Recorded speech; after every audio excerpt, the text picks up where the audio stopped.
آزمائش میں بھی پورے اترے اور قرآن کی زبان ملاحظہ فرمائیے کہ قرآن نے کیا کہا، اے میرے پروردگار ان کو نیک بیٹا عطا ہو، بس ہم نے ان کو ایک بردبار بیٹے کی بشارت دی۔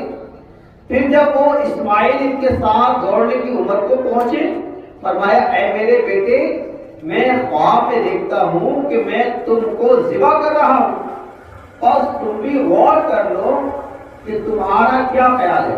اسماعیل علیہ السلام نے بلا تردد بلا ہی حجت عرض کی، اے پیارے بابا جان پھر دیر کس بات کی ہے؟ اگر اللہ پاک نے آپ کو حکم دے دیا ہے مجھے قربان کرنے کا تو پھر دیر کس بات کی ہے؟ اللہ اکبر۔ پیارے اسلامی بھائی، جو کچھ آپ کو حکم ہوا کر ڈالیے۔ جہاں تک میرا تعلق ہے آپ اسماعیل علیہ السلام کو فرما رہے جہاں تک آپ کو حکم ہے، آپ کو حکم ملا وہ کر ڈالیے، اور جہاں تک میرا ہے آپ انشاءاللہ مجھے صبر کرنے والوں میں پائیں گے۔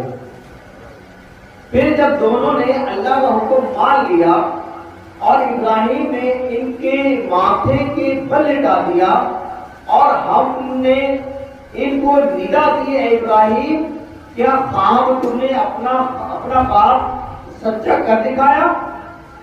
ہم نیکوکاروں کو یوں ہی بدل دیتے ہیں۔ بے شک باپ کا بیٹے کے لیے ذبح کے لیے تیار ہو جانا یہ بہت بڑی سڑی آزمائش تھی۔ حضرت ابراہیم اس آزمائش میں پورا اترے اور ہم نے عظیم قربانی کو ان کے لیے فدیہ بنا دیا۔